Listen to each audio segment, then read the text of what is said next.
So I told them, and that when I started coming here,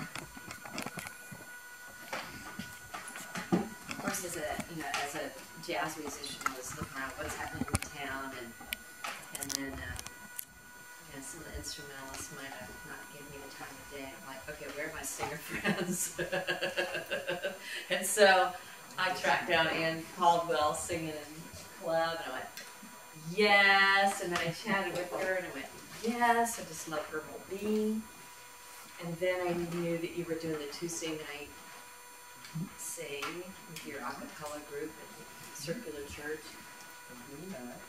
And I'd love for you to tell them more about that too. But I just loved everything that she was doing, different kinds of music, and the way that she teaches and presents herself. And when I started doing these retreats, and Anne needs to come enlighten us on her local history and flavor and goodness.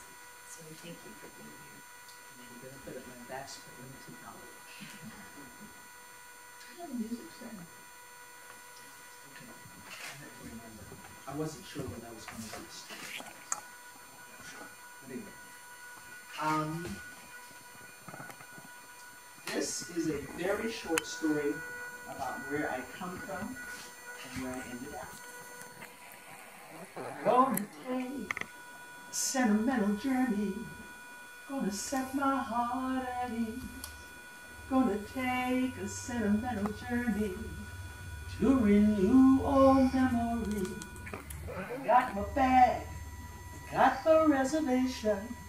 Spend each dime I could afford. Like a child in wild anticipation, long to hear that all aboard. I am going to take a sentimental journey. I'm going to set my heart at ease. I'm going to take a sentimental journey and renew old memories. This is my journey of return. A mental visit to the past that causes us to renew old memories. There are no famous people in my story, and it is very likely you won't pass them on the street. For the most part, the visual aspect of them rests in my heart, my mind, and the old family album my sister and I have lovingly referred to as the Book of the Dead. I can say, you can laugh. We've been talking about the ancestors, so. We went through it and going, is anybody alive? I can say that because I am a Charlestonian. And we talk like that. We say things that shock Northerners, but fellow Charlestonians chuckle about. I am also a Gretz. You've heard of Gretz, girls raised in the South. We are honest about ourselves and other people. I consider myself Soap, sister of African persuasion. Rather than try to impress you with my vast but limited knowledge of history and such, and you'll hear me say and such a lot, I thought it best to give you some insight into the people and places of the past that have done more to shape and mold the woman you see standing before you. During the telling of the story, I will slip into the native language, the native tongue. That could be Gullah or just what I call Charlestonese.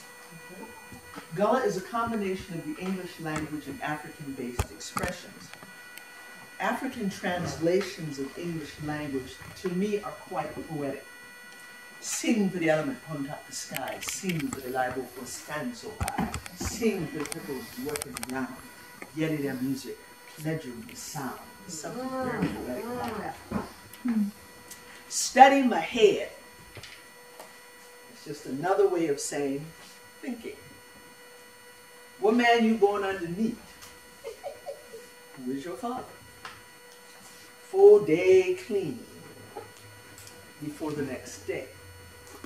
The ancestors used these songs for various and sundry reasons, especially in the field. Very intelligent people. They knew how to pace themselves. The tempo of the song would determine how fast or how slow they were going to work.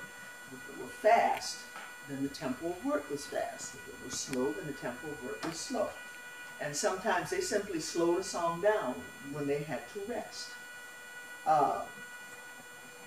This was a song I wrote for, and I can never remember the name of the production it was done. She needed some spiritual sounding music, and one of the ones I wrote was "Oh Day Clean." It's call and response. So if you want to do the response, you can. All you have to do is say "Oh Day Clean," and because I don't have the singers with me, you're gonna have to be my singers today. And doing the spirituals, and I need my other shoe just for the sake of rhythm here. Doing the spirituals is about the rhythm, because remember, these folks came from Africa where there was rhythm, and I always say there is. Hey, Al, will you grab a towel? I knew I'd do that. It's okay. We've done it. The libation. That's what I was about to say. We've all done this. Get an ancestor. They wouldn't get fed. What floor is baptized? And I'm sorry. She'll get it. It's just water. No big deal. It's about the rhythm, and you hear this rhythm, and I kind of think of this, thank you, as the ancestors' to-do list. And your response is, "Oh, day clean, go wash them clothes and pin them on the line. Oh, day clean, go wash them clothes and pin them on the line. Oh, day clean." Say it again. "Oh, day clean." Say it again. "Oh, day clean, go wash them clothes and pin them on the line. Oh, day clean, go wash them clothes and pin them on the line. Oh, day clean." Say it again. "Oh, day clean." Say it again. "Oh, day clean." And you hear that rhythm when they had to work. And you can get a whole lot more done when you got rhythm. I was teasing, not teasing, but I was telling Brenda, my rhythm's off. Generally, when I tell you I'm going to be someplace at a certain time, I'm there, but my rhythm is a little bit off because I'm working. But that's okay. That's okay. Charlestonese is a word I created. Some Charlestonese is never explained. It's just understood. The first phrase is from long time ago. So when anybody hears it, they know it's from way back there. When somebody is ignoring you or said something to offend you, you look at it and you go, "Oh, bump you." Which is probably a nicer way of saying what people say now, but could incur fighting words too. "Bump you." Okay. Another one is when somebody is agreeing with you, say, "Oh, girl, I am good." And this is when women talk. I knew I'd do it with my sisters. "Oh, I think I'm gonna change my clothes and watch Perry Mason and go to bed." And she'll say, "I know that's right," which means I agree, I guess. When you ask someone, especially women, "How you doing today?" And they'll say, "Girl, right here." What does that mean? that doesn't come to your mind. You just know that's the response. "Girl, I'm right here." It's understood. You don't ever try to explain it. Take, for instance, and you've heard this from the phrase, "Girl, please." It means, you don't believe that, do you? I don't believe it. Nobody believes it. Or it can be a response to a dumb statement. When someone when stated means, "Don't believe that for even a fraction of a minute." If one of your girlfriends says, "Well, I think he's going to leave his wife for me," and you look at her and go, "Girl, please." Love Don't believe that for even a fraction of a minute. Right. So you will hear me use my Charlestonese or the Gullah language, and you will know what I'm talking about. I hope, anyway. I hope that the telling of my story calls to you to pack a small bag and make your own journey of return. Come and go with me to that land. Come and go with me to that land. Come and go with me to that land where I'm bound. Chime in if you think you can do it. Come and go with me to that land. Come and go with me to that land. Come and go with me to that land where I'm bound. It's been almost 64 years since I took my first breath in Denmark, South Carolina, and Bamberg County. Denmark is a lumber railroad town. I guess that's why I like the sound of a train going by and the smell of fresh lumber. I actually live in a house that's got an active train track about 50 yards behind my house. My daughter thinks it's insane, but I love it. I love it. I actually love it, which kind of limits visitations too. Which may or may not be a good thing. It may not be a good thing. Now, how many of you know where Bamberg County is? Nobody knows, so I'll tell you where it is. It's to the left of Collington County, downwind of Orangeburg County, just to the right of Barnwell County, and Pontotoc-Allendale County. Find it easy. Now, my brother and I were born in Denmark, South Carolina. My sister was born in Charleston when my parents, Johnny and Eloise Williams, moved here in 1955. Daddy got a job at a milk company on President Street. We were Mama's job. A lot of other relatives followed and migrated to Charleston. My grandmama on my daddy's side come to Charleston and died in Charleston. My grandmama on my mama's side, who made very few trips to Charleston, remained in Denmark until death paid a visit and took her to her eternal place. My siblings and I were born with the aid of a midwife. Most times the midwife was somebody you were related to or knew well enough not to have to give money to for their services.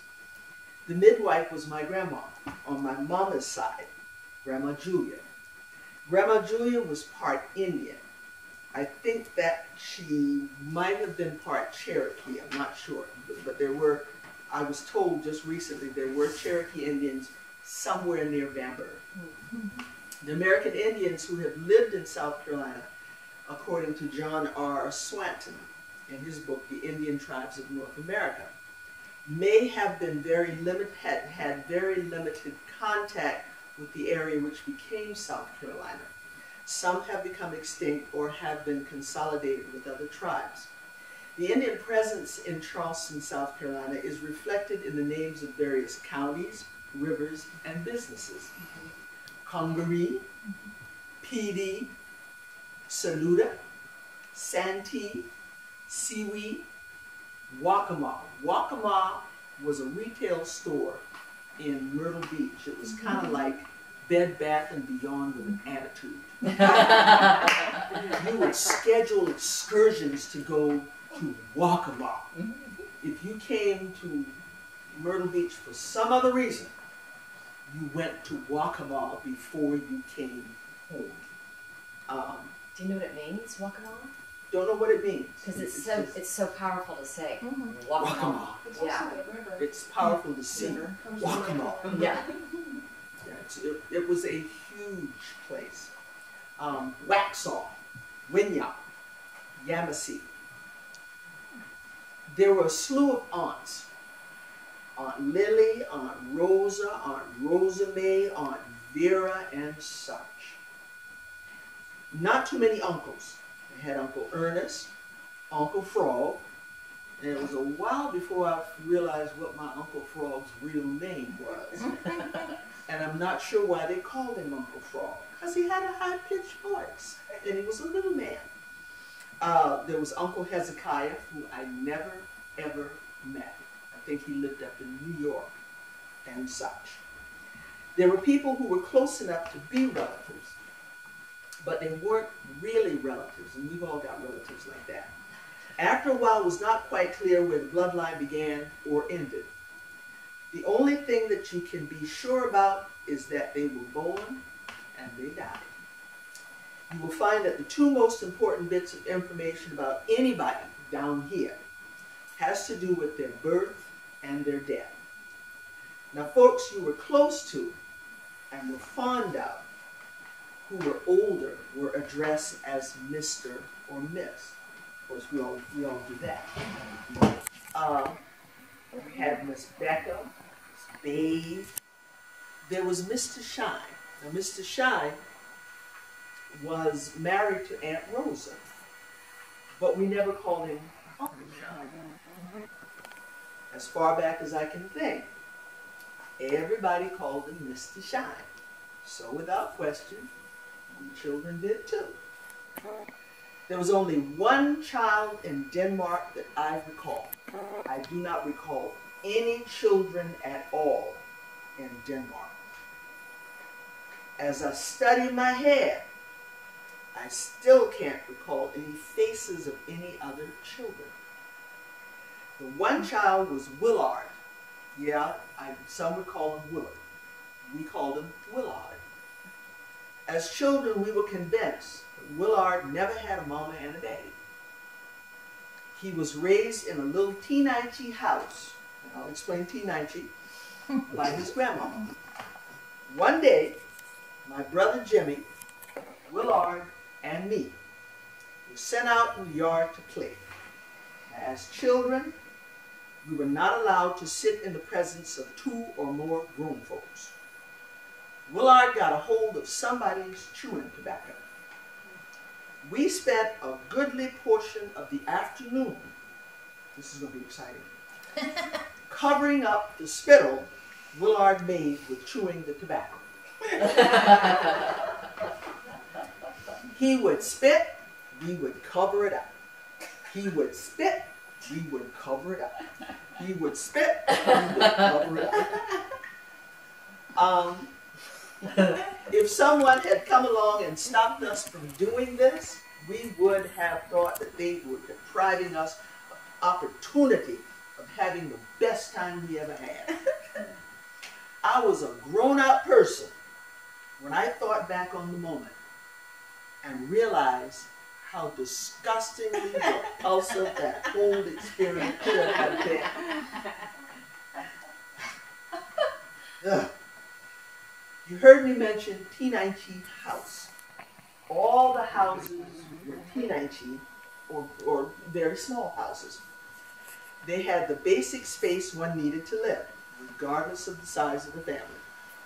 They had a bedroom, a kitchen, and a parlor. The restroom facilities were in the back of the house. That's where the serious business of waste removal took place. The passing of water was dealt with in the pot under the bed. You were not permitted to do anything serious in the pot under the bed. If you wanted to take a bath, you did so in the big wash tub outside. I have this vivid picture of my grown Uncle Ernest taking a bath in a wash tub in the middle of the yard at his mama's house. How he got all himself in that tub, I don't know, but he did.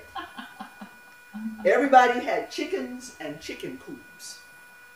Fresh chicken tastes different from store-bought chicken.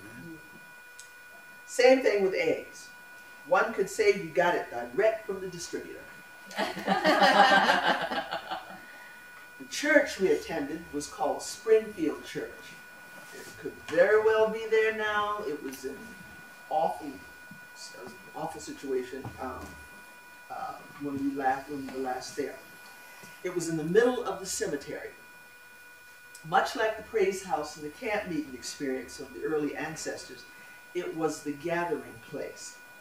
During the weekdays, folks was busy tending to their daily affairs. Not much time for socializing and such.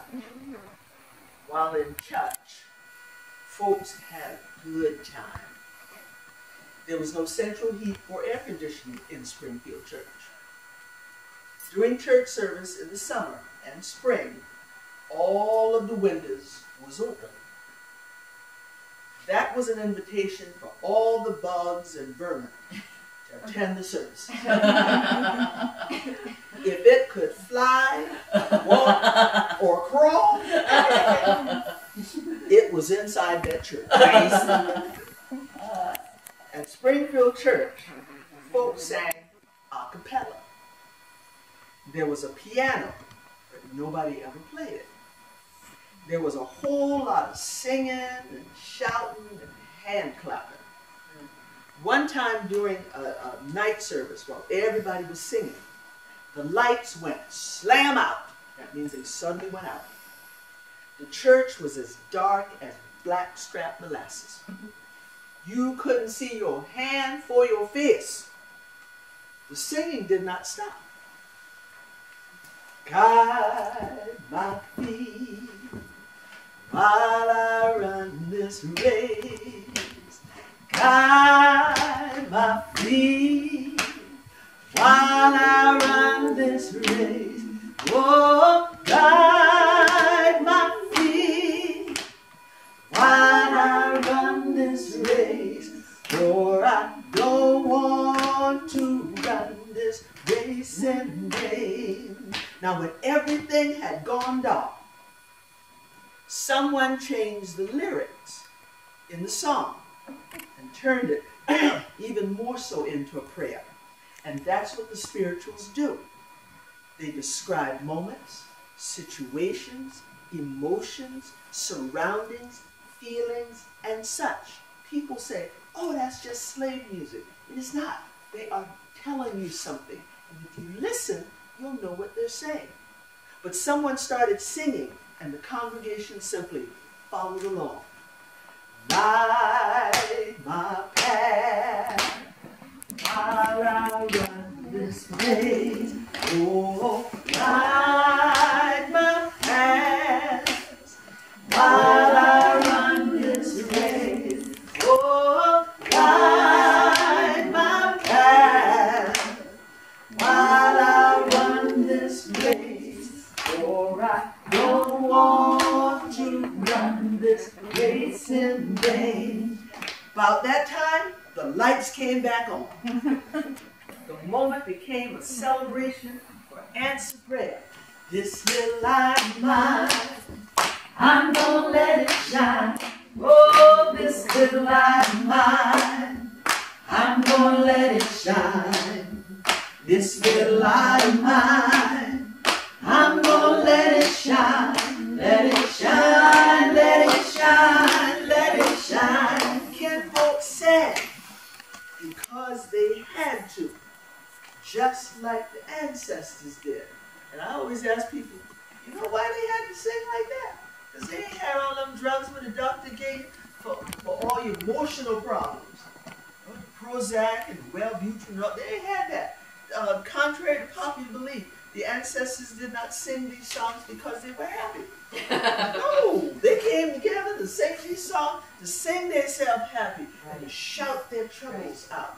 That's what they had to do. Now, everybody came for funerals. Even if you ain't much noted deceased names to rest.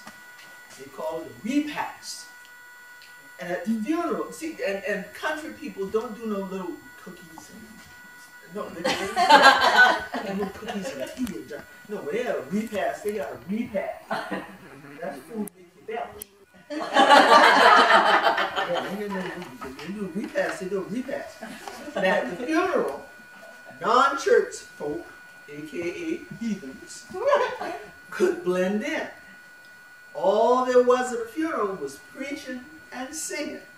The singing was called call and response. Now, one of the songs that might have been sung is, This may be the last time. This may be the last time. This may be the last time. Maybe the last time. Maybe the last time. I don't know. That is a response. Maybe the last time. I don't know. And somebody go, oh, I don't know. I just don't know. Maybe the last time.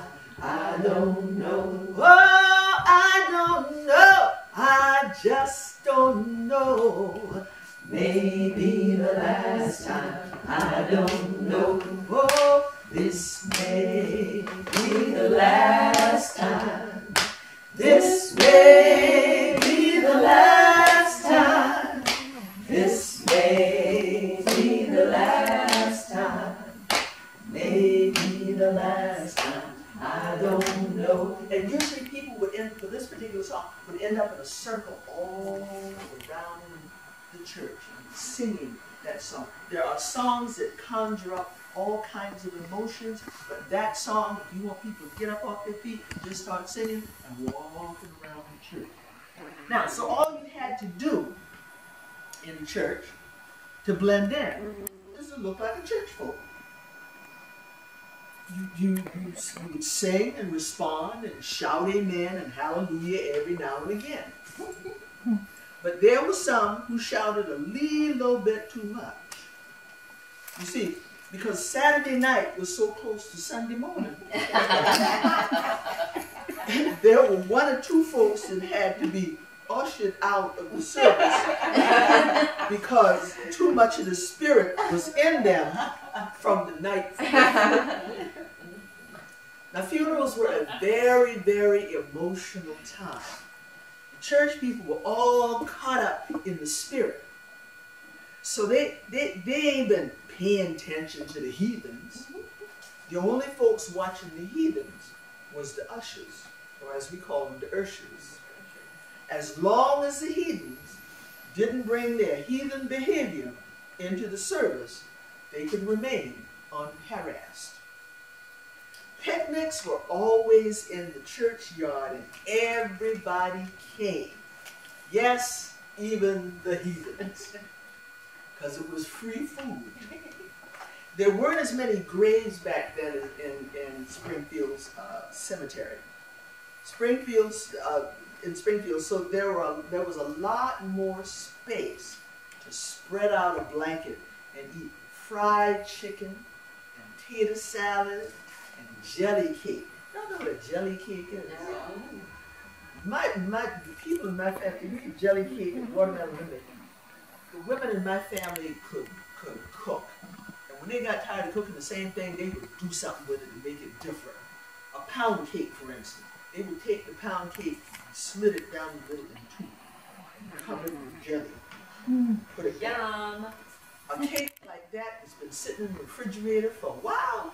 It's good when you eat it. See, when we went to my grandmama's house, there was always a cake, there was always pies, and there was this bowl of candy on the coffee table.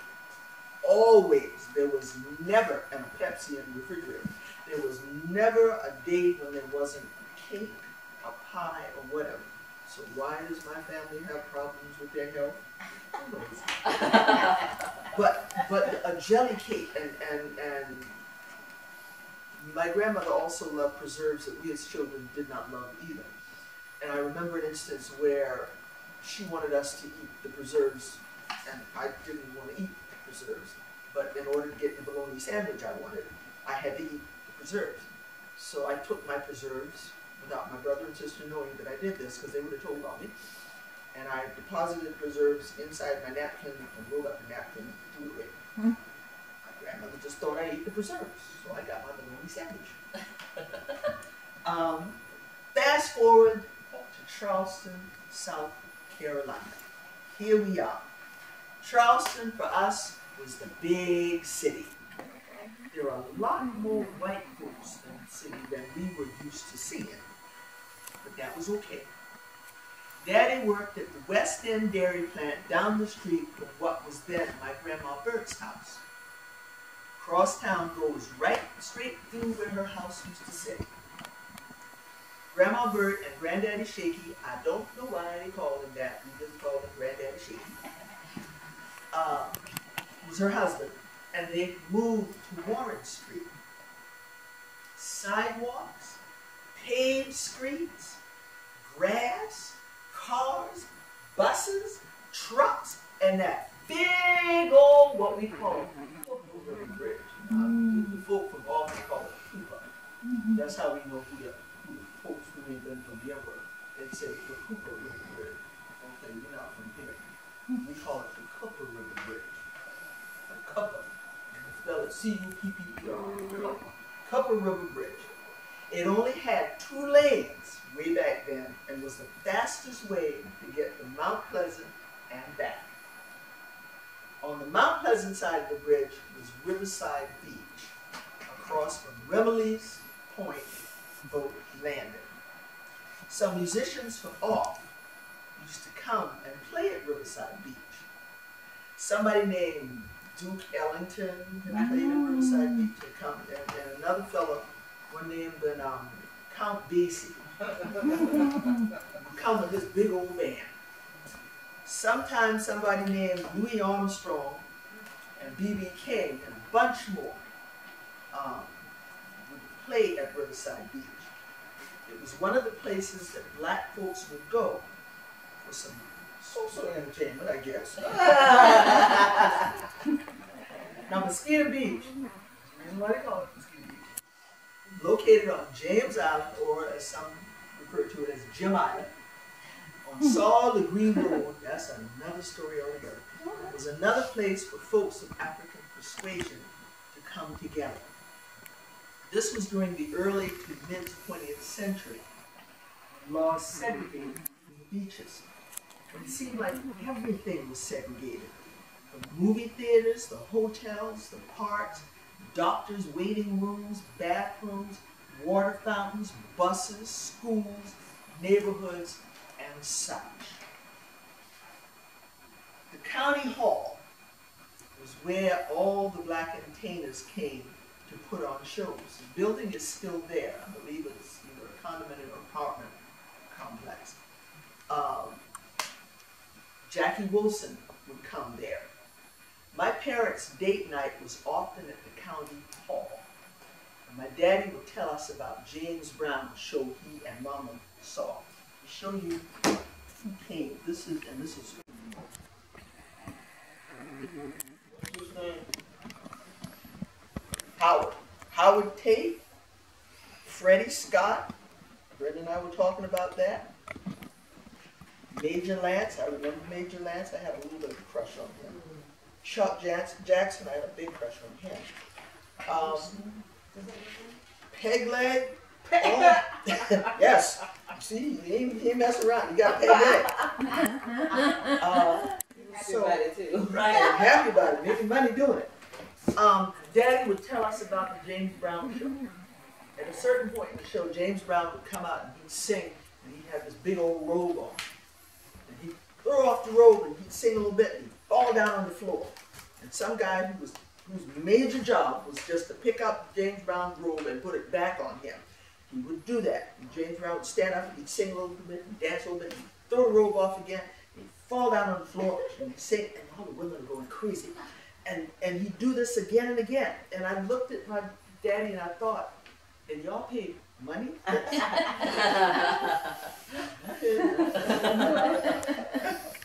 But we settled at 781A East Bay Street.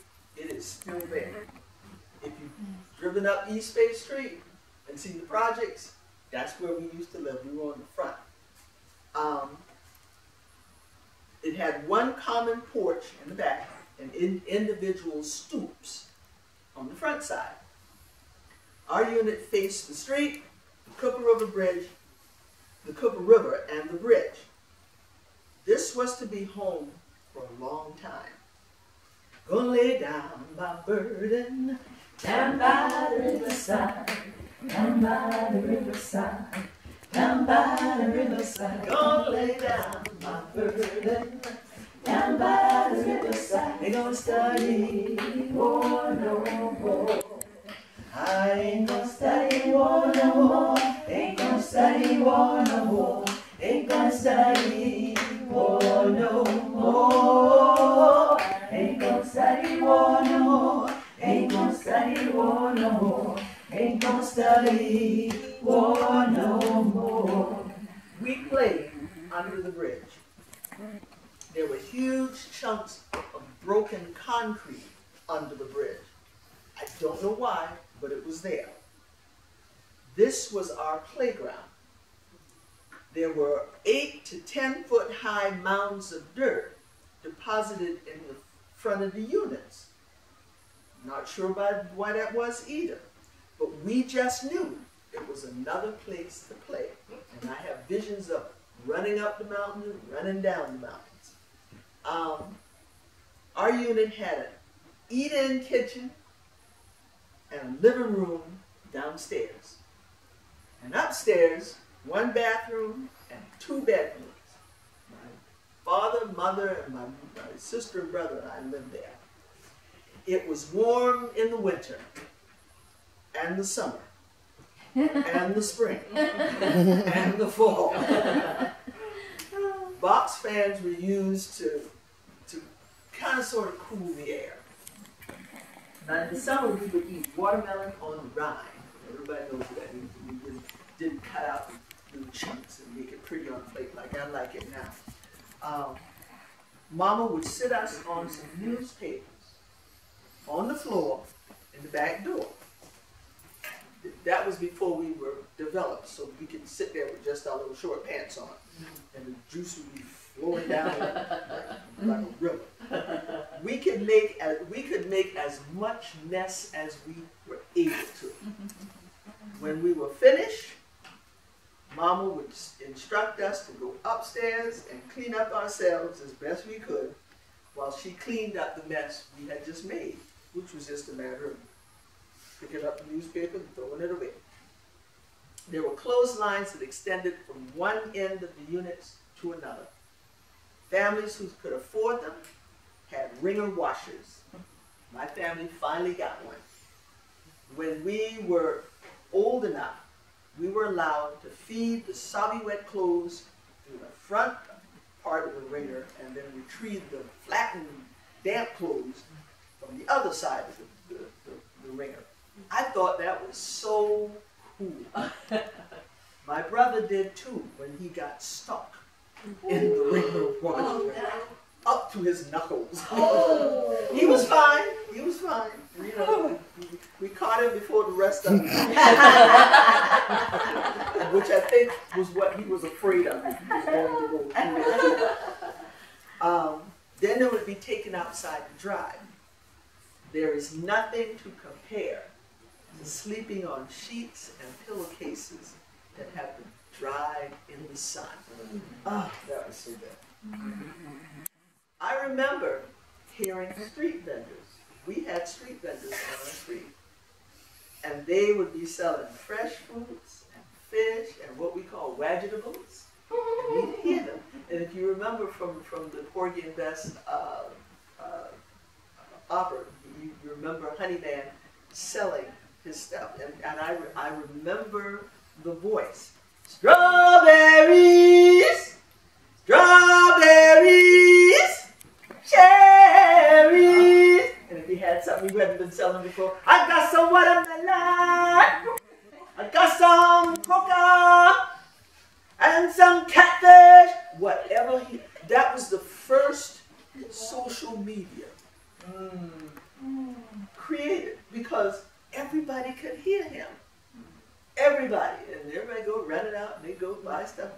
But you know, growing up, we didn't think much of that. It was just regular life for us. And we realized just how theatrical it was almost to hear that. We didn't appreciate it. And I've realized since then that we as a race of people can sing anything. Make anything music. Because y'all know that was before iPods, CDs. Everybody had a record player just yet. That was our music. So I heard the 4-part harmony groups that sang on the end of the groups. They would just stand around, and these guys were awesome to hear them sing this stuff. And again, that was just regular life for us. We heard them all the time in Springfield Church, where we attended. Everybody sang a cappella. We just knew that. Coming to the city, it was a different thing. There's organs and guitars and drums and all, and that was good too. My mother was a good mother. We were very well taken care of. We got new clothes and new shoes twice a year. Beginning of school and Easter. I did not mind my school clothes, but I hated my church clothes because I was a tomboy and I didn't like dressing up like that. I was not a girly girl. My sister is the girly girl. She loves to dress up. She still does. She takes after my grandmother who loves to dress up. But I, on the other hand, do not. She makes hats, right? And she makes Yes, hats, right. and she loves shoes and all this stuff. I don't mind dressing up, but I just don't do it with fluff.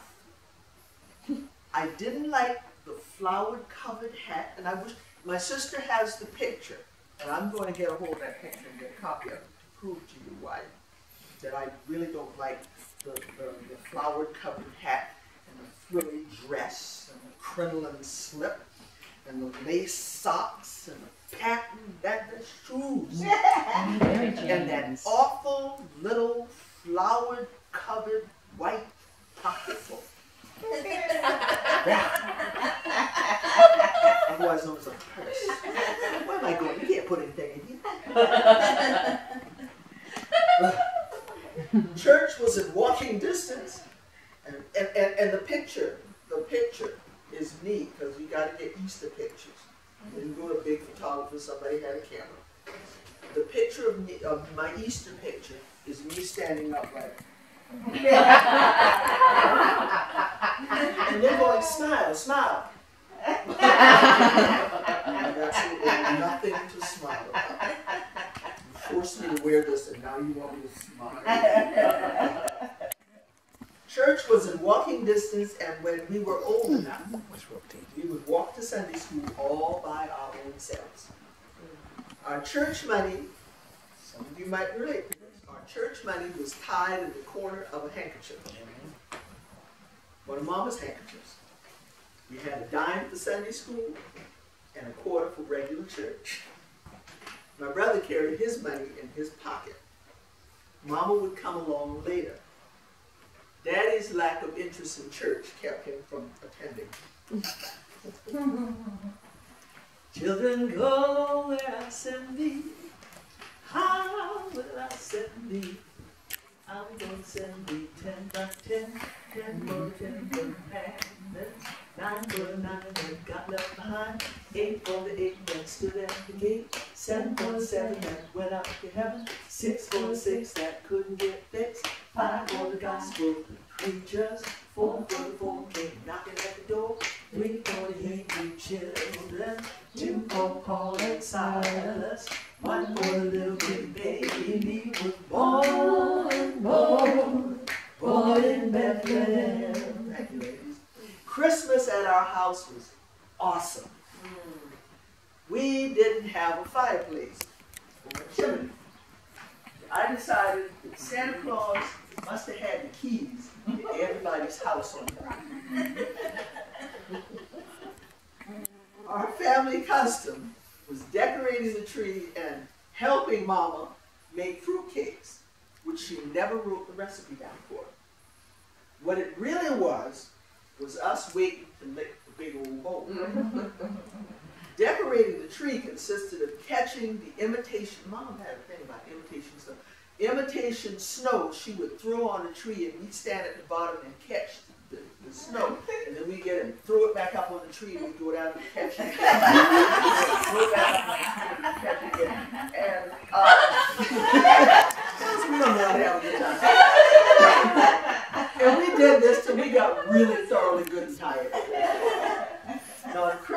presents were carefully laid out so that there was no doubt whose stuff belonged to who. My stuff was over here, my stuff was over here, and my brother's was over here. Everybody got a brand new pair of skates. I tried skating and fell down the first time. Never got back up on them again. The boys in the neighborhood, when they got their skates, would take the skates apart and make skateboards. They would ride their crudely built boards up and down that long stretch of common porch in the back. Now, walking out of your back door on Christmas Day was something you did with extreme caution.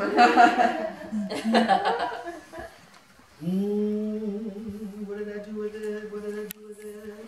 I always put something back here. Grandma's hand wrapped in church on Sunday morning. Grandma's hand with tambourine so well. Oh, Grandma's hand used to issue out a warning. She'd say, "Baby, don't you run so fast. Might fall on a piece of glass. Might be snakes in that grass." Grandma's hand. Now, we were forced to visit the old people on Sunday. This is every Sunday. Old people on Sunday. This was agonizing. Tell it, sister, tell it. Not because so much we had to visit with our church clothes on. So we couldn't go outside. Grandma's bird joy was to see us in our church clothes. We could not go outside to play until we got back home. So we sat in the living room in my grandma's house while the grown-up people, remember, you couldn't be in a room with 2 or more adults in it, sat in Grandma Bert's bedroom. That's where she entertained. She never entertained in her living room. And she had this big old coffee table with this huge centerpiece that must have been 3 miles wide and 6 miles high. So you couldn't see anybody on the other side. But that's where we sat. And I think but they had the candy dish in there. There you go. Why she got that? And we didn't think about it. We just thought this was just a room for us to sit in while we wait for the old people to finish talking so we can go home. But Grandma Bert never entertained any place but in her bedroom. The bed sat about this high. I am not exaggerating. It sat about this high. And babies, she loved babies. So babies got their second baptism in Grandma Bert's bed. She wanted the baby to sit in the bed with her. And the temperature in that room was 80 degrees all year. Because she had this gas heater that never went out. Anyway. But, and there were things we were not permitted to do on Sunday. Watch TV, listen to the radio, couldn't use a pair of scissors on Sunday. I don't know. Wow. Eloise said, she didn't have to explain it to us. We just knew. If we were caught with a pair of scissors on Sunday, we was in trouble. That was a sin. Oh. And you couldn't go shopping, which was not that difficult since everything was closed. No. I was grown when I discovered a store that was open on Sunday. We went to visit my, now the man formerly known as my husband's, brother. And it was a Sunday. And he said, "We're going to the store." And I'm going, "Where?" "We're going to the store, but it's Sunday." I wanted to go see this. And I don't know if anybody's got a picture of me standing in the middle of the store looking at people shopping on Sunday. Because don't they know this is a sin? Amen. I'm probably in sin because I'm in here. But dinner was cooked on Saturday. You did not cook your Sunday dinner on Sunday. You didn't do that. Everybody cooked on Saturday. And we knew we could eat. As soon as we got away from Grandma Bear's house, we got on our good clothes. The family outings that my parents would take us to was the Air Force Base to watch the planes take off and land. This is before you had to go through 10,000 yards of security to get in there. You just drove on to the Air Force Base, parked the car right next to the runway. It was exciting. And we'd see these planes coming and going. They'd take us to Riverside Beach. You couldn't go to Riverside Beach during the day and stand in the water up to your ankles. That was being in the water. And then you go eat and then you go home. Or we'd go back to Denmark to visit some more old people. There is so much more of my story that I've said nothing about. My first day in school, my last day in school, my first voice lesson, my first bicycle, my first boyfriend, and my last one, my wedding day and my divorce, the birth of my daughter and the sight of her walking to school without any help from me, learning to swim at the age of 60, the death of my mother and my father. I, like you, have a lot of memories stored away. It's not that I don't want to share them. It's just that there's so much stuff. There is so much more to be said about growing up in Charleston in the 50s, 60s, 70s, 80s, 90s, and such. There have been a lot of changes. It's hard to believe sometimes how much has happened in such a short span in my life. The demolishing of the old Cooper River Bridge, the closing of Condon's and Keros's department store, the end of Harold's Fish Market, the closing of Mama Kate's drive-in restaurant, Ann's Lounge, no relation, the Merchant Seamen's Club. The Merchant Seamen's Club was a rite of passage after you graduated from high school, because then I can go to the Merchant Seamen's Club, because I'm adult now. The tearing down of the old Sanders flag and the building of the new. The demolishing of the McClellan Banks Hospital for African American doctors, nurses, and patients. The death of Philip Simmons, possibly the oldest blacksmith at the time. Building of Riley Park, and the election of a new mayor. Mayor Joe Riley served for 40 years. And the death of 9 firemen doing their duty, and 9 people reading their Bibles. I often tell visitors that living in the South is not consistency. Living in the South prepares you for life anywhere in the world. Folks ask me all the time, have you lived here all your life? My answer is always the same, not yet. But my daddy has, my mama has, grandparents have, uncles have, aunts have, some cousins have, a niece has, some schoolmates have, and friends have, and 9 people who lost their lives as they sat in church, lived out their lives in Charleston. Used to be the only people that came to Charleston were relatives from off. Now folks come from everywhere just to see Charleston. Brenda Peary has come to Charleston. Hadn't left yet. No, sir.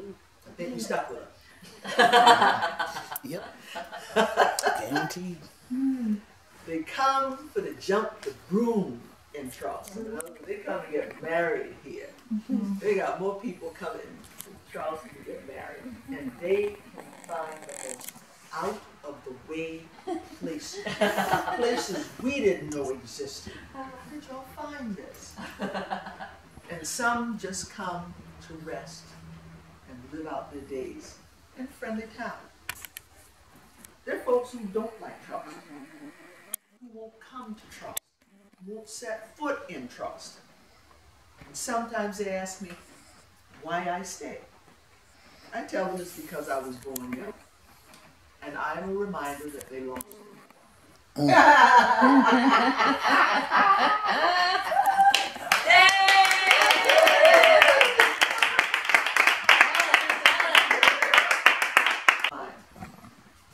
My sister told me about this one. There were two young white girls, possibly college students, who got on a bus that was predominantly occupied by black folks. And they discovered that they did not have enough money to ride the bus. So they proceeded to get off the bus. And as they turned to get off, someone said loudly, "Y'all ain't got to get off this bus." And the folks on the bus rallied together to get the balance the girls needed to stay on the bus. My sister and I said at the same time, only in Charleston. If you and I would allow the light of God Himself to shine in us and come to the aid of at least one person every day with a helping hand or a kind word or a warm embrace. I tell people I shake hands once and I hug forever after that. In time, we will be transformed into one race. That race will be the human race. Amen. This little light of mine, I'm gonna let it shine. Oh, this little light of mine, I'm gonna let it shine. Oh, this little light of mine, I'm gonna let it shine. Let it shine, let it shine, let it shine. Everywhere I go, I'm gonna let it shine. Oh, everywhere I go, yeah, I'm gonna let it shine. Yeah, everywhere I go, I'm gonna let it shine.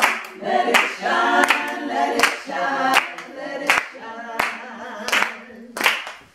When I meet new friends, I'm gonna let it shine. Oh, when I meet new friends, I'm gonna let it shine. When I meet new friends, I'm gonna let it shine. Let it shine, let it shine, let it shine. Oh, this little light of mine, oh, I'm gonna let it shine. Oh, this little light of mine, yeah, I'm gonna let it shine. Oh, this little light of mine, I'm gonna let it shine. Let it shine, let it shine, let it shine. That's my story, and I'm sticking with it. Hey!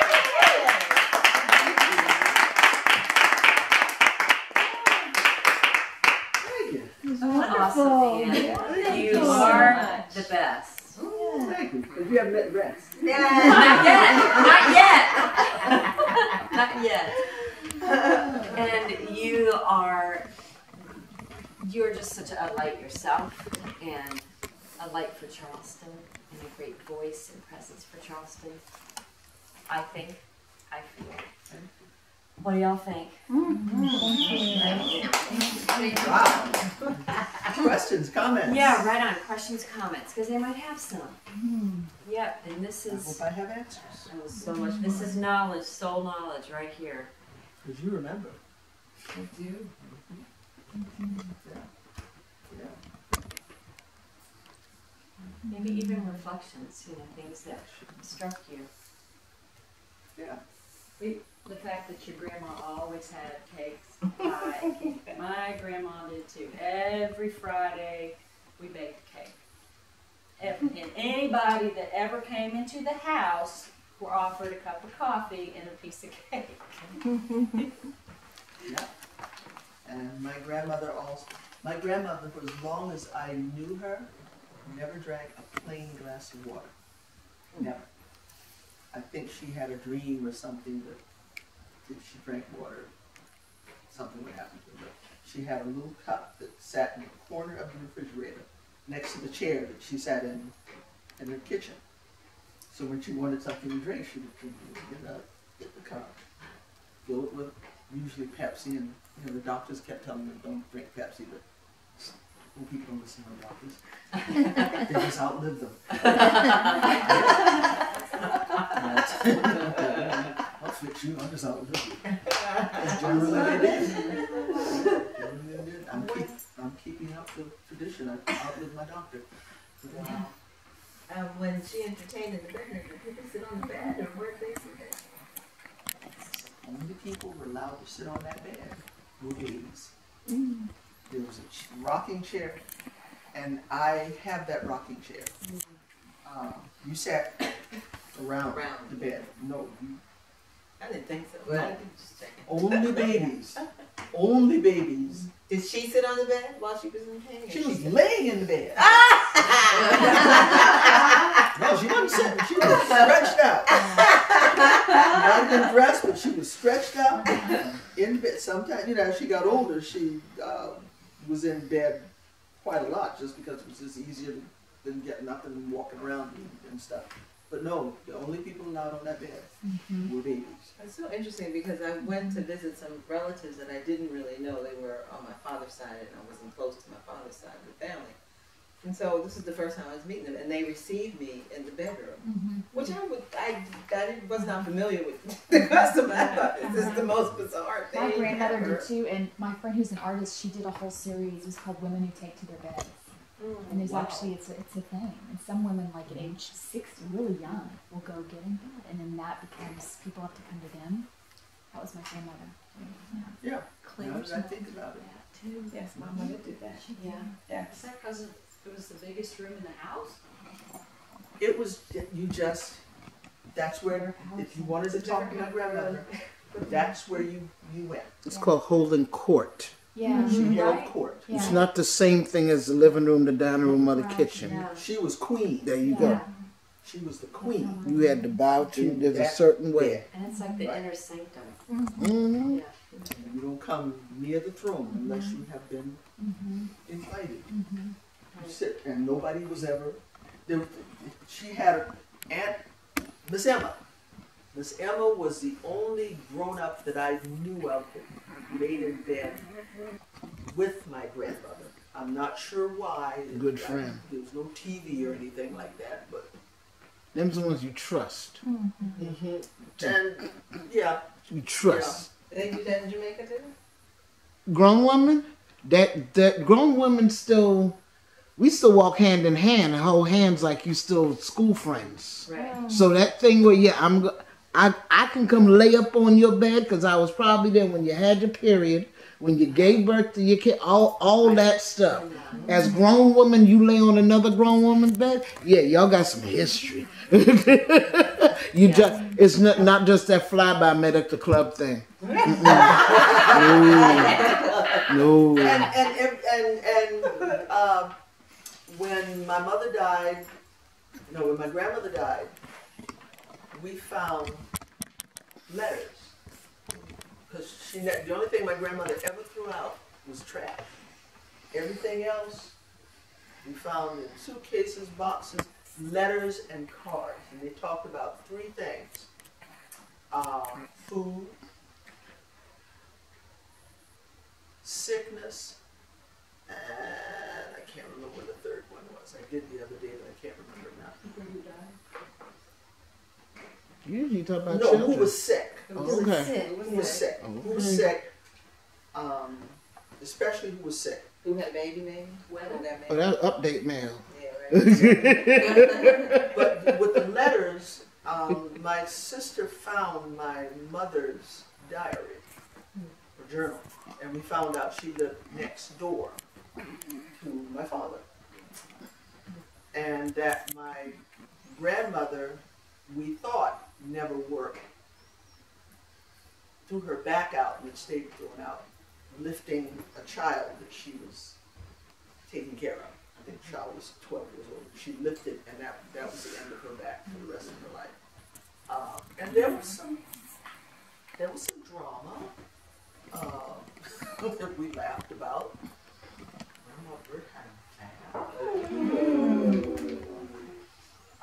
So I can talk now because they're gone. Guess she got out that bed.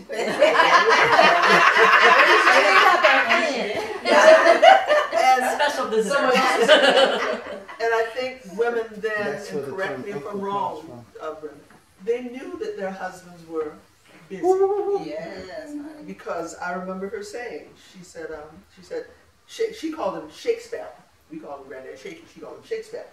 She said, I know Shakespeare had other women. And she just said it, kind of matter-of-factly. And she knew. Yeah, that's how it goes. That was just, That's how it goes. that's just what it was. And they knew. My You mother- know, just make sure you came back this way. I think it might be still it is. Well, It gives the casual conversation about it. some don't kick to the same tenets of it. Yeah. It was simply, as modern times grew, phones got involved. Oh, that's Jane Ann. You know, I'm old enough to answer the phone. Well, Mommy, why somebody hanging up the phone? That's Jane Ann. But then, if you could, you got to keep up with, no, see, you on camera. You got to keep up with 3 countries. We ain't going to talk about that. It's a good home. And it was That's a whole nother book. simpler time. Yep. You know, somebody asked me, what is it about today that I miss that existed then? And my answer was, there's so many graces. Oh, yeah. Thank you. When you walked into a room where people were present, you were the one that spoke first, Amen. not them. You were.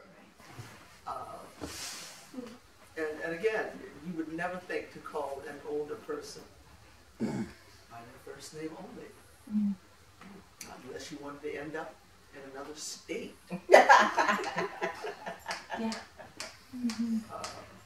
Yeah, and things like discipline. God, as my mother called get you behind God. It was never done out of anger or anything, but it was done, and I am grateful that my mother took it. And my mother was a disciplinarian. My father was not.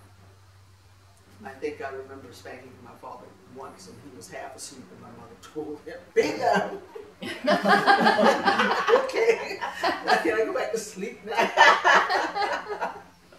But it was nothing like that might be alluded to today. We understood we were loved children.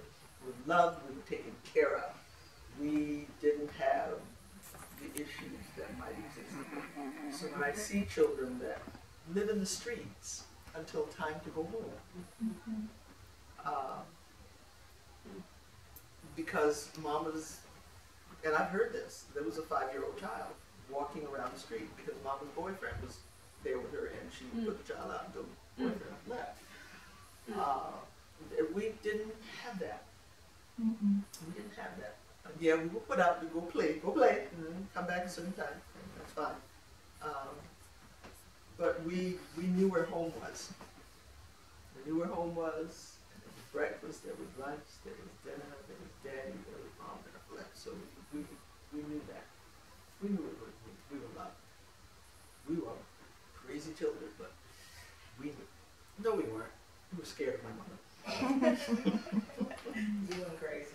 Yeah, we were crazy. Be afraid of her because, you know, she might beat you within an inch of life if you just figure she'd miscalculate one day.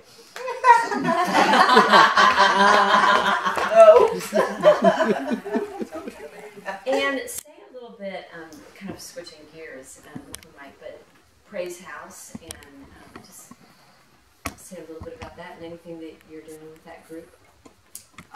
Well, it's total 6 of us now. There used to be 5. And we do a presentation at the Circular Church on the 1st, 3rd, and if there ever are any, 5th Tuesdays at the Lance Hall, which is in the back. I just like the space. We can configure the seats where we're doing this and draw people into singing the spirituals a cappella. And we get people singing along with us. Pretty much, it's very laid back, very relaxed, but we've gotten some very positive feedback for it. And it's how the spirituals are sung. We don't profess to be the fistulary singers, God bless them, keep their souls. We simply sing the songs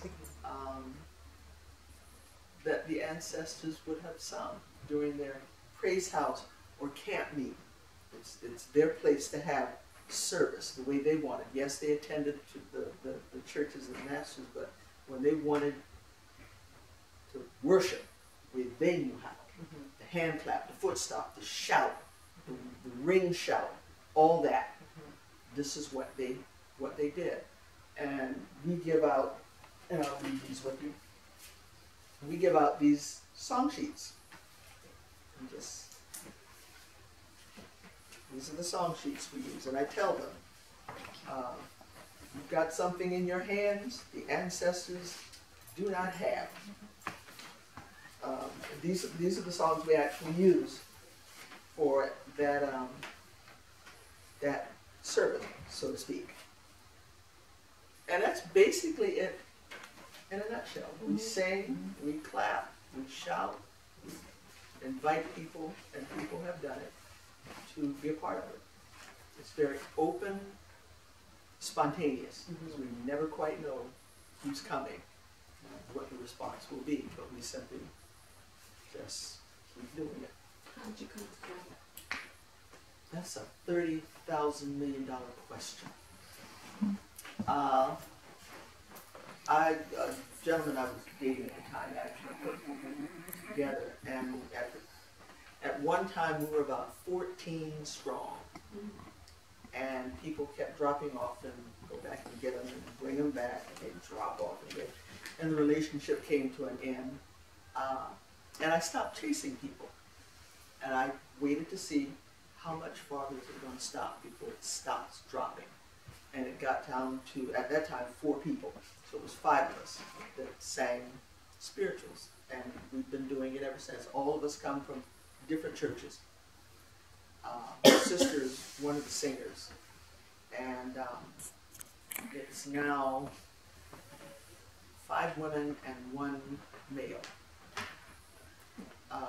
And these are folks who are active in their church choirs and such. John and I probably have a little bit more theatrical experience than the others. But that kind of keeps it from being too sanitized. Yeah. There's probably a better word, but I can't think of it right now. So they bring the church / theatrical thing into it. And we try to show people actually what would have been done in a praise house experience. The ring shout, the talking back and forth, the call and response, all that. It is a very free and open service. I jokingly say Lutherans will probably have a problem with this service.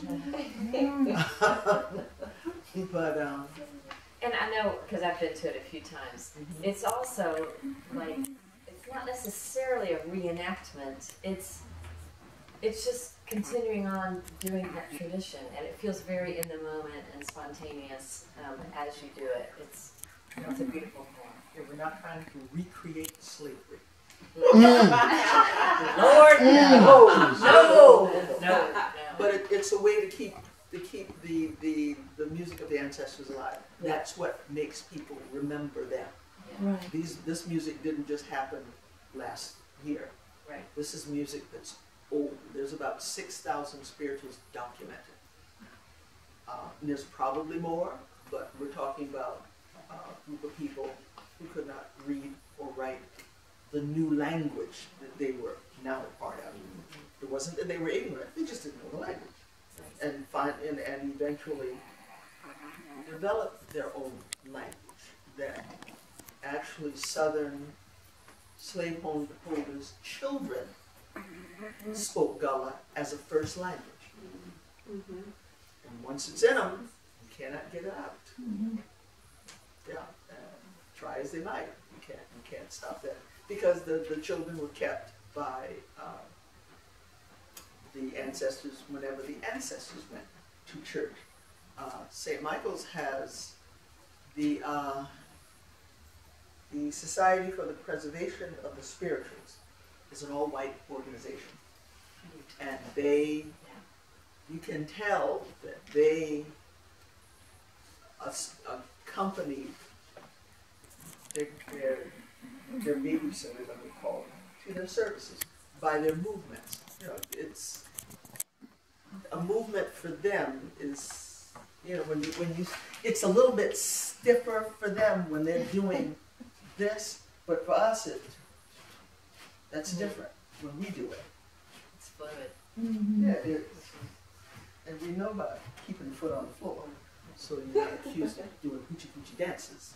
But yeah, you can tell. Can you talk about how the ring shout is different from the praise house? Or is it? It's something that would have been done in the praise house. The ring shout is a circle that's counterclockwise. Sometimes they did that ring shout around the altar or something, but yeah, it was just something that was done in the praise house. In the praise house was about being as free as the ancestors could have been at one time. This was their place of where this was where they let it out, where they shouted all this praise. I can't even begin to imagine the depths of the depression that they had to deal with. And after they did all the shouting, they had to turn right around back to the very thing that caused their depression in the first place. They're owned. Their property. And they weren't born into slavery. The first people brought to America were not born into slavery. They were kidnapped and brought here. So they know what freedom was and spent a lot of time trying to get away by way of the Underground Railroad, and songs like Swing Low Sweet Chariot were coded message songs about the Underground Railroad, which is not a real railroad. We all know that. There's some people that don't. I spoke with a young man, and a lot of people don't even, there are folks who do not know what the spirituals are. I talked to a young man just recently where I said spirituals. And he said, "What's that?" So I had to, and he fancies himself a rap artist. I said, "You think you came up with all these rhythms and rhythms?" It goes back to, it goes back, and he honestly said, "If I forget the word, can I call you back and get it?" Yeah, call me back. Because he needs to know. You need to know your history. Because if you don't know your history, you're bound to be caught up in it and you not know that you're caught up in it. So we need to know that. My hat's off to Jewish families who educate their children about the Holocaust. It's an ugly history, but it's ours, so that we don't repeat it. Songs like Swing Low Sweet Chariot were coded message songs, and the ancestors, and I choose to call them ancestors, use biblical references to send messages to those who wanted to escape. Canada was referred to as Canaan. Chariot, the Underground Railroad was referred to as the Chariot. The guides along the way that guided you up north and wherever were called conductors. And of course, we know the most famous one is Harriet Tubman, who is going to be the first woman pictured On the United States currency. Yes. Yes. Unless Trump does something. Oh Lord, oh Lord, oh Lord. But we're not You looking for Trump. scandalized my You name. scandalized my name. We ought to do Okay, that. we should do that. We gotta do that. Actually find a lesson in spirituals. Just Google it. It's a half-hour video. What is it? And she go a lesson in spirituals.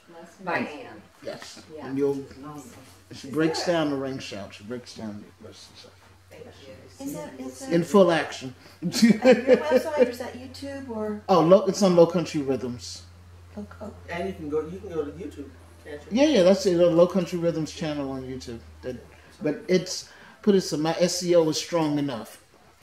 You just Google that, it'll pop up. Yeah.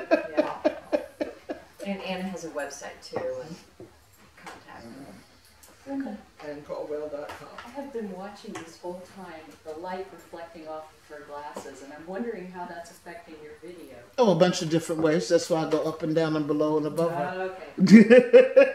But Take them off, I can't see.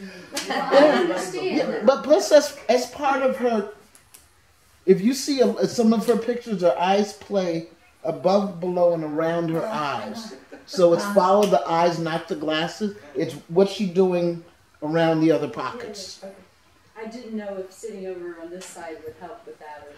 Oh, no. Plus, see, at the same time, people are... The way I tend to shoot stuff, you're here.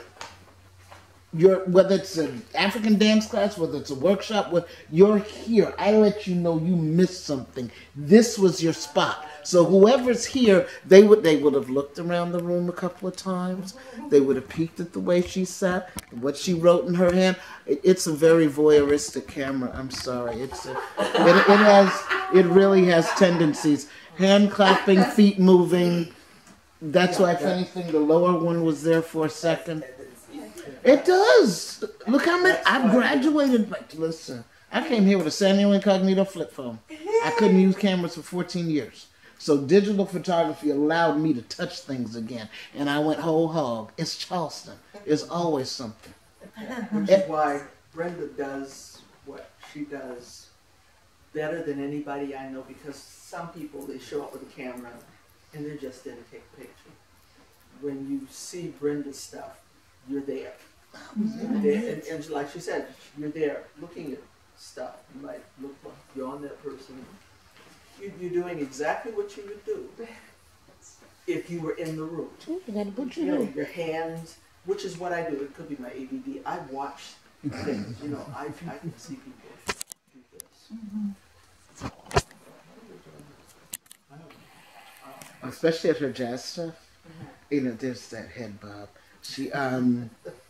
Bishop Gadsden the other day with seniors.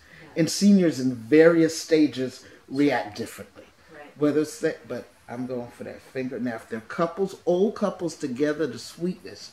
One's got a hand, or the woman's pushing the wheelchair, but he's... Of the Kiss Jubilee singers together with the energy and dignity of the ancestors that sang the music and bring them together, especially when we're wearing our black and pearls. Hey. I deliberately did not want to do the African garb because everybody else was doing that.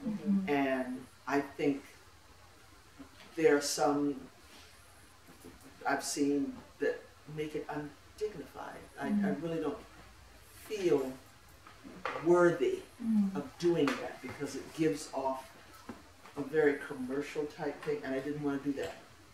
I've never wanted to do that. So we found something that worked for us. And it's always been about bringing dignity to the music and the ancestors, because they can't do it for themselves now. We have to do it. And this young man, who's never heard of spirituals, must know the dignity in the music. If you look at photographs of the ancestors, they're always like this, looking straight into that camera. I say looking straight into your eyes, never down, never away. It's like, we're going to take a picture, and they all Pink grounded. Well, you got dressed to take a You'll see picture them back sitting on then. the side of the ground like this, but there's still that air Yes, of it is. dignity Yeah. that was never successfully removed from them.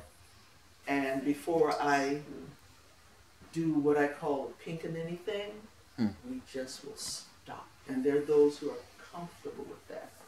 Then we don't work with you. Say more about that. I'm not sure what you're saying. It's we call it the shucking and jiving and grinning thing. There are some, and we said stop doing it. There were some wedding consultants or brides that wanted us to sing and walk. That, you have to be in our position to realize how undignified that is. And I did some research, and the only time you walked and sang for service was for a funeral. Hello. And I tell them, look at New Orleans. They send you away. All kinds of stuff, but you never see it done for a wedding. And there was a friend of mine who, he and I were on the same gig together, and Magnolia Singers had to sing something. And he was standing off and he watched us, because it was one of the few times, that was before we decided not to walk and sing. He watched us walk and sing, and he said, I can't tell you why, but there was something wrong with that. You sense it. And we sense it. The straw that broke the camel's back was when the bride wanted us to walk from the wedding site a mile away to the reception site. Singing? And I said, yes. And I said, that's it. No. You can't do this. Once that, you feel that more than once, feel it more than twice, there's something wrong with that. Right. And I had to explain to a bride's mother. She didn't call me back. That was okay. When I said we don't walk and sing, she said, is that personal or is that, I said, oh, the only time you walk and sing is for a funeral, not a wedding. And she didn't call back. I didn't call her either. Is there another song that is about the Underground Railroad besides Singles with Jerry? Yes, they're Steal Away. I Ain't Got Long to Stay Here, which is not about death. It's I'm leaving. It's probably in a couple more. If you're leaving, and they would send the dogs out once they realize somebody's gone, and you would sing "Wade in the water." We're telling them, go hide, go to the water because the dogs cannot find scent in the water. Just stay there until it's safe. I'm sure there's, Follow the drinking board? Alright, Follow the drinking board? Follow the Drinking Board is another one. The Big Dipper, the handle of the Big Dipper points north. Right. Well, the old man is waiting to carry you to freedom. Follow the drinking board. You look up all kinds of things. The mystery behind the quilts.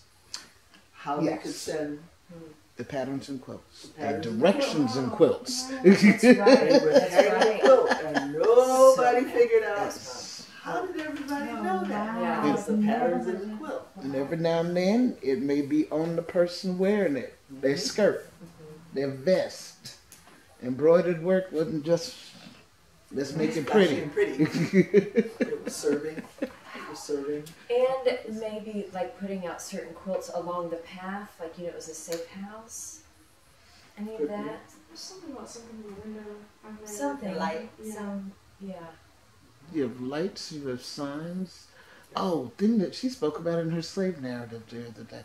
There were different things that would be on the property itself. Those were indicators whether you could hang back there. It's just like the guys on the railroad. You know, you pass through certain stops. If an open mouth, you can get fed. If it's something across the mouth, no, pass across that town zone. Same signals went down. We got to stay alive somehow. Yeah, it's a rich and amazing history and culture that we possess. My grandmother knew that death was approaching. And this isn't unusual for older folks. You know, she'd say, I see so-and-so over there. She had this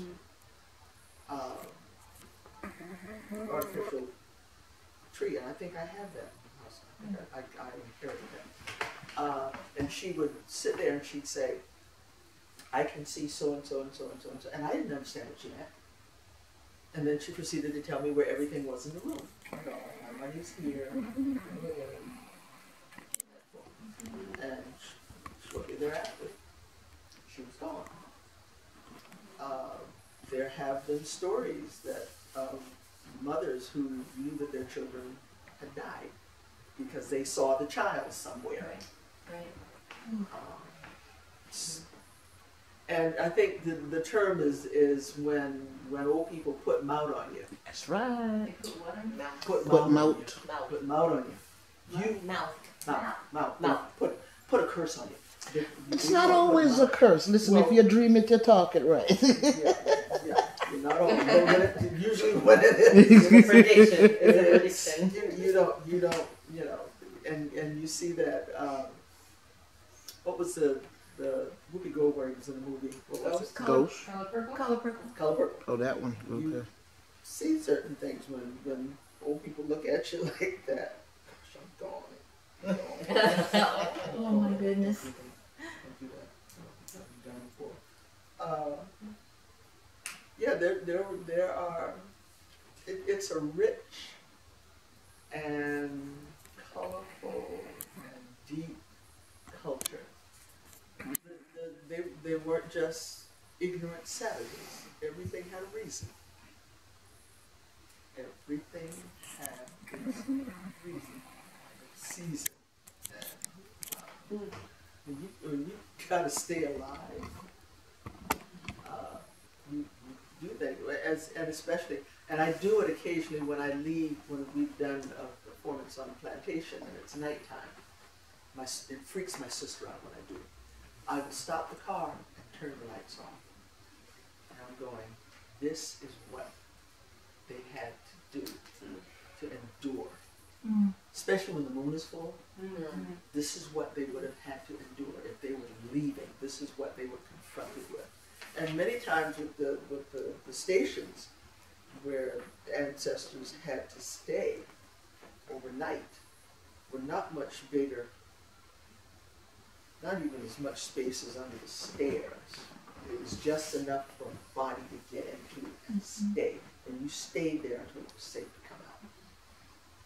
Yeah, people are amazed at, it's amazing where you can hide if you have to. And who was it Robert Smalls, the captain, Oh, yeah, that one. pretended to be the captain on Yep. the ship. Sail that sucker right out of there. Pull that ship right on out. He just acted like the captain. Wow. He knew the whistles, he knew the signals, he knew everything. And it was, hold your breath. You're about to pass by. And they gave him the signal to pass by. It's stuff like, if he was caught, that's it. He would be done. And I've heard you also say before, I think if I remember right, that you've been asked to sing in church sometimes, and where in the church you like to sing because of the ancestors.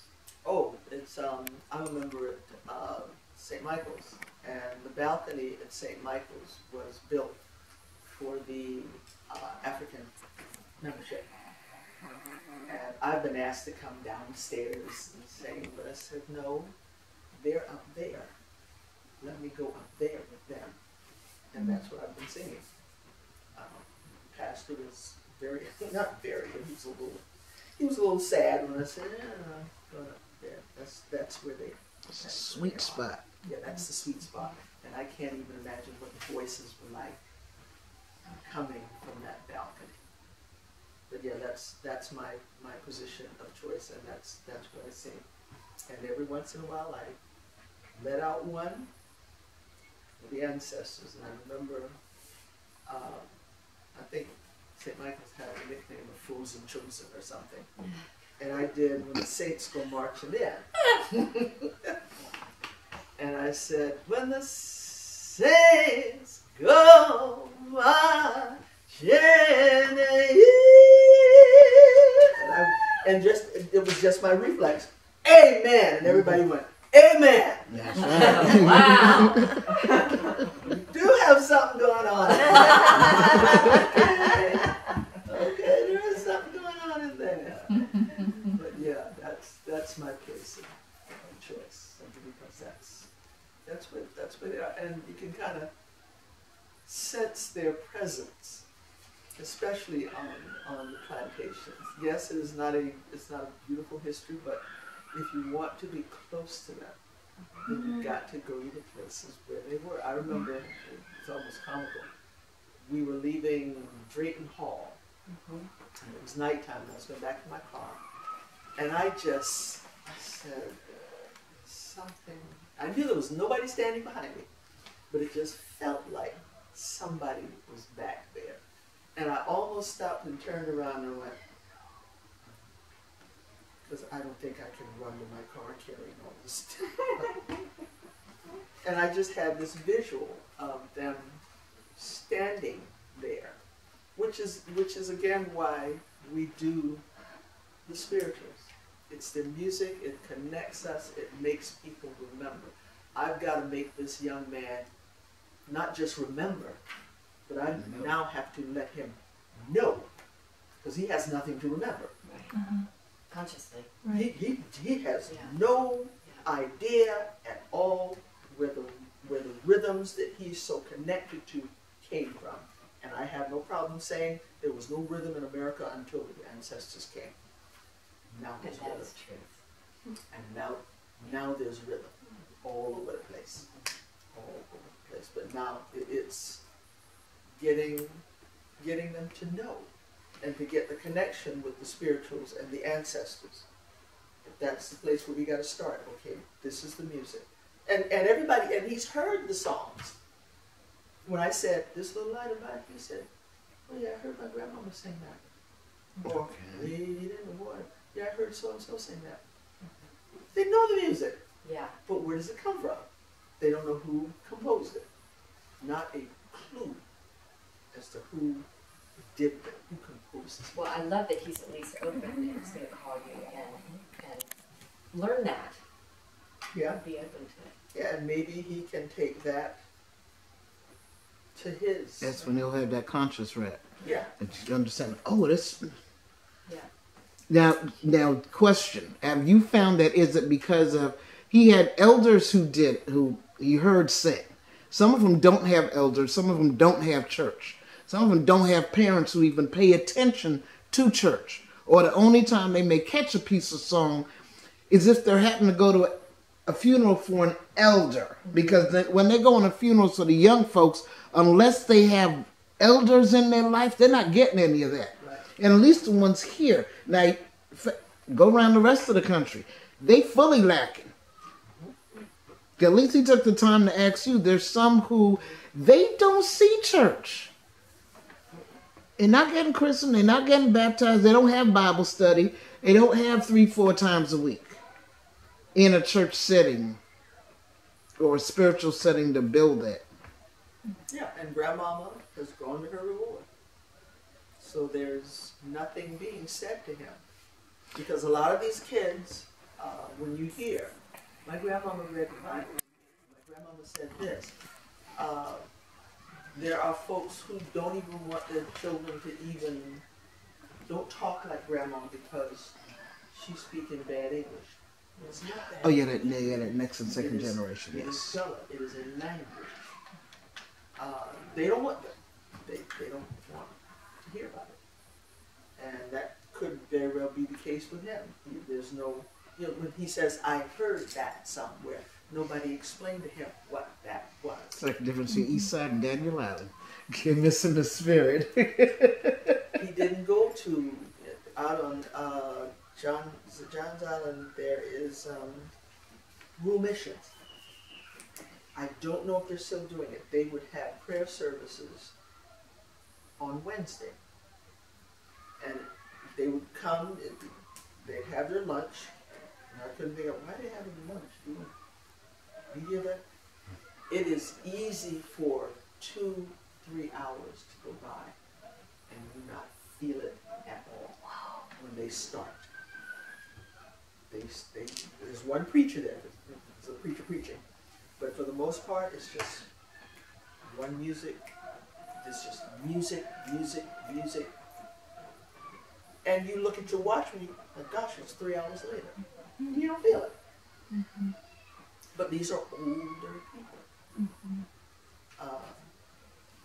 Not saying, with the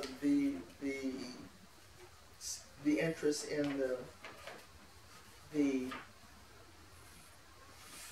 contemporary Christian music. I don't have a problem with it, but if they don't know the basics, they can't sing sweet, This Little Light of Mine,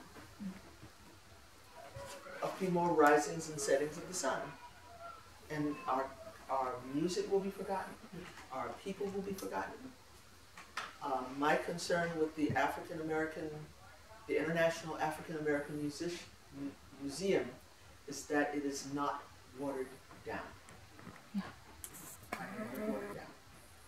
This is the new one coming in Charleston. That was my question. I was allowed to sit on one of the many boards that they wanted to talk to the artists in Charleston. And I said that, I said it out loud, and hey, please do not water down our history. I remember when the Amistad came, and I wanted to go see it. And I went inside, and I'm going, what did you wash it down with bleach? It was just squeaky clean.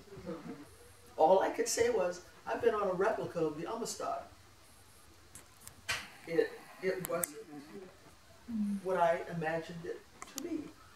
I don't like watered down history. We need to know what history is so that we don't repeat it. Because we can these children can, you rise and setting sun, and Brenda finally goes to her glory and I'm going to mine. These children could be in a situation that our ancestors were in not that long ago, and they won't know it. Well, I'm leaving them some proof and some lessons. If they look at yourself. That's right. I don't shoot the ADD stuff. I will not condense this down to 3 minutes. Whatever's spit, this is it. It's harsh. You'll find it when you go to Atlanta, because at least you'll have the full cosmopolitan measure. But when you come here and see that the ripping of the spirit has happened, what you expected to find is not here, because in Jamaica we're called barrel babies. Our parents are away, and it's the same thing with some of the kids here, or some of the young adults here. There's a core of it that's been ripped out. Then they have this other side who wonderfully. That misconception that folks come, we coming down south with some dumb folk. No, the average person has 3-4 degrees. They choose to live in the low country and contribute in the ways that they choose to. And that core, when you literally see some of these churches spill out into the streets, it's Easter Sunday every Sunday. It's that type of thing, but certain places don't have it. And they missing it. That's time to say, Rachel. I'm good. Y'all got me. That's great. Can we sing Scandalize My Name? Yes. Oh, that's so good. With this song, it's very improvisational. You get to interpret it any way you want. Wherever you see the blank spaces, you fill it with a particular person. That person will be through the whole song. So if you choose to use your uncle, you can. The song is talking about someone you wouldn't think of saying something bad about you. And in the praise house, you just kind of let it all out. I've got to talk to you all about this. This is what I have to say. So get a person in mind. If I say it, fine, you can go ahead and say it again. I usually use neighbor. And the response is no, no, no, no. And I'll guide you on that as we go. So it starts like that. And I usually tell people, with the singers there, you're going to hear this 6 ways, and we get some poor unsuspecting souls from the audience. We volunteer, bring them out, and sit them down. And it's amazing. And they come up going, I don't know how to do it. You will know how to do it. Just relax. So, here goes. I met my neighbor the other day. I give him my right hand. Just as soon as my back was turned, they scandalized my name. And do you call that a neighbor? Your response is no. Do you call that a neighbor? No, no. Do you call that a neighbor? No. They scandalize my name. Do I have to do it again? I met my neighbor. Then I'll let Virginia do that. the other day, and I give them my right hand. And just as soon as my back was turned, they scandalized my name. And do you call that a neighbor? No. Do you call that a neighbor? No, no. Do you call that a neighbor? No. They scandalize my name. All right, Sister Jenny. I met another singer the other day. Yes, yes, yes. Give her my right hand. Uh-huh. Just as soon as my back was turned, What are you? she scandalized my name. Do you call that a sister singer? No. Do you call that a sister singer? No, no. Do you call that a sister singer? No. She scandalized my name. Next. I met my cousin Uh-huh. the other day, and I gave her my right hand. What's she doing? And just as soon as my back was turned, Uh-huh. she scandalized my name. Now, do you call that a cousin? No. Do you call that a cousin? No, no. Do you call that a cousin? No. She scandalized my name. Now you're allowed to talk to her. Awesome. Next. Next. You can do it. You got your mouth right. You're the best of I friends. met my boyfriend. Uh-huh. Oh, Lord, here we go, here we go. And I gave him my right That's hand. all. That's all. And just as soon as my back was turned, What else? he scandalized my name. There you go. Do you call that a boyfriend? No. Do you call that a boyfriend? No, no. Do you call that a boyfriend? No! He scandalized my name.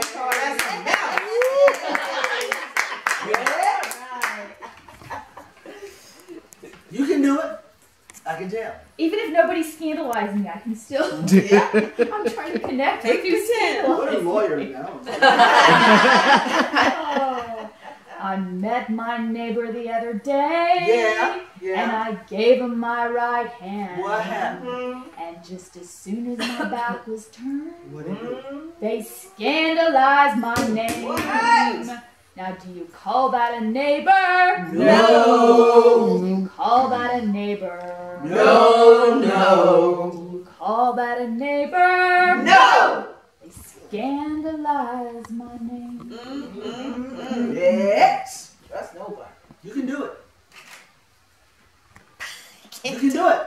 I feel it. Just start with I. I have to have Alice sing with me. All right, Alice. Okay, Alice, she's your girl. Who y'all met?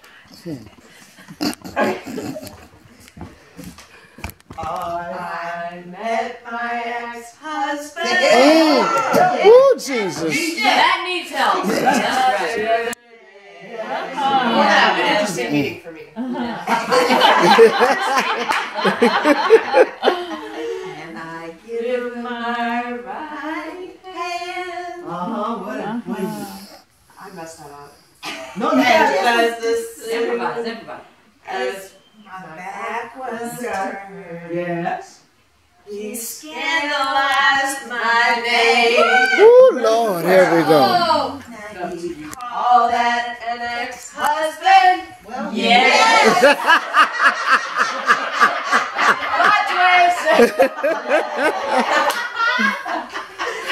You call that an ex-husband? Yes, yes. You call that an ex-husband? Yes. He scandalized my name. All right. This is it. I met my sister the other day. Yes. Ooh. And I give her my right hand. What? Being good. And just as soon as my back was turned, she scandalized my name. Now, do you call that a sister? No. Do you call that a sister? No. Do you call that a sister? Hell no. You got it. She scandalized my name. She scandalized my name.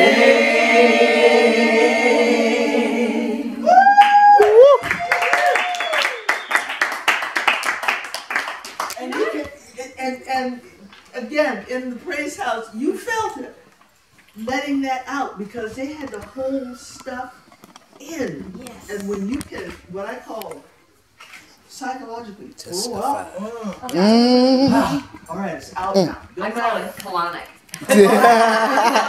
Yeah, but I like that colonic. Yeah. When you can get it out, you go back and Yeah. do this now. And not hold on to it. Not hold on to that Not anger, hold on to it. frustration. Let it go. Yeah, let it go. And these were folks who were smart. We gotta find some place where we can let this stuff go. And they're naming it. And it's then naming it. naming it and letting it go. And letting it go. Brilliant. Yes. A brilliant Yeah. race of people who survived. How do I know they survived? You're here, she's here, you're here, I'm here. We're still here. Yeah, we're still here. So resilient. Pardon? Resilient. Exactly. Just keep. That's what a friend of mine said. He said, the one thing I'll say about you, you're resilient. I don't like the alternative. Right? I'm a survivor. I'm not gonna give up. My thing now is butterflies. I'm into butterflies now. Why? Because butterflies indicate hope, love, and change. Transformation. Change. It ain't easy. This woman has her own stories. Yeah, we ride.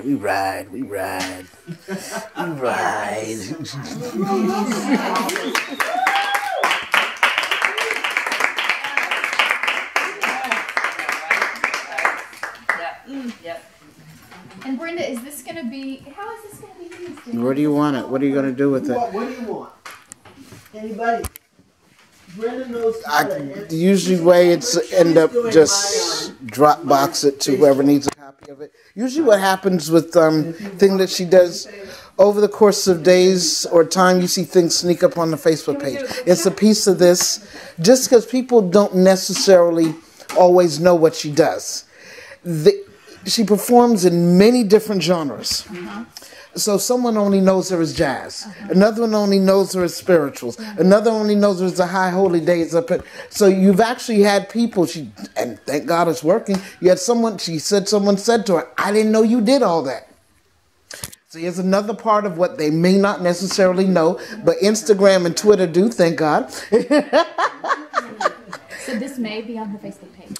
You with the link to it, I can always stick it on the channel somewhere. Yeah. Peart. Peart. Peart.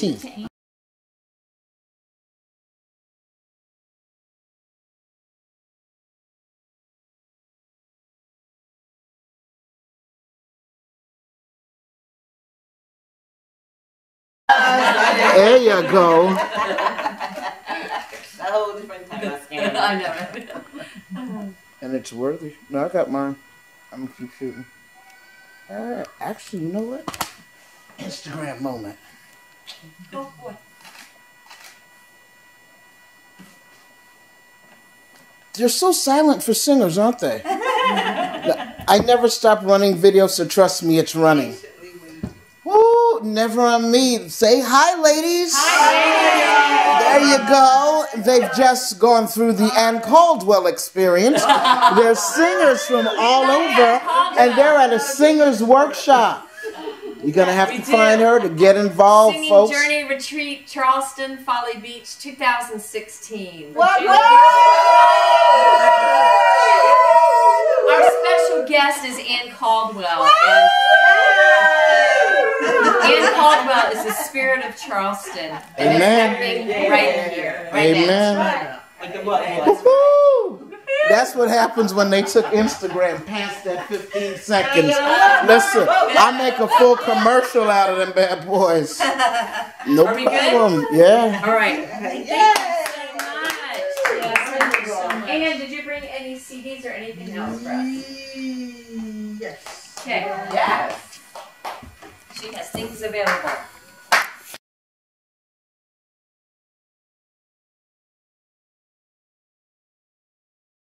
Yeah. So bit by bit, That's good. you're gonna get it right. You can still do it. Old folks are talking about. Sister Pierce. Mm. Again, ladies, thank you for doing this. Let's go. I just started doing this. Well, you're off to a fabulous start. Oh my God, it's just got so much in it. It does. Mm-hmm. Fun. It's theatrical. It's Historical, yes, educational. historical, yes. It's edutainment. Go ahead, package it. Keep Yes, talking. and the Package The it. music, the way you read the music. Yes. All right, keep Well, I it. actually, the first time I did it for a group, and one of the ladies in the group was a Toastmaster. And she emailed me and gave me, it was 2 pages of stuff. Pointers. And the guy, it was Luther Retreat Center, he said, and we don't, we don't have the same feeling that you. And I'm going, this chick has saved me tons of money because I got notes from a Toastmaster. Oh, that's right. And I kept them. And she said, do this, this, this, this, this. Thank you very much. So, Constructive feedback is a wonderful thing. constructive feedback Anything is that make you better is wonderful. it's tough, but once you get it, Get it. Get it? Yeah. It's worth it. she saved me a bunch of money. And You time get one of too. those sweet little grants, Precious time. Pardon? sweet little $500,000 grant, and travel around the country and just do All I need share is that somebody story. who writes them. Yeah. My ADD They are will out there. hardly let me Those sit in grants are front of out my there. computer. Storytelling? Yep. Oh, yeah. I consider it a gift. Yep.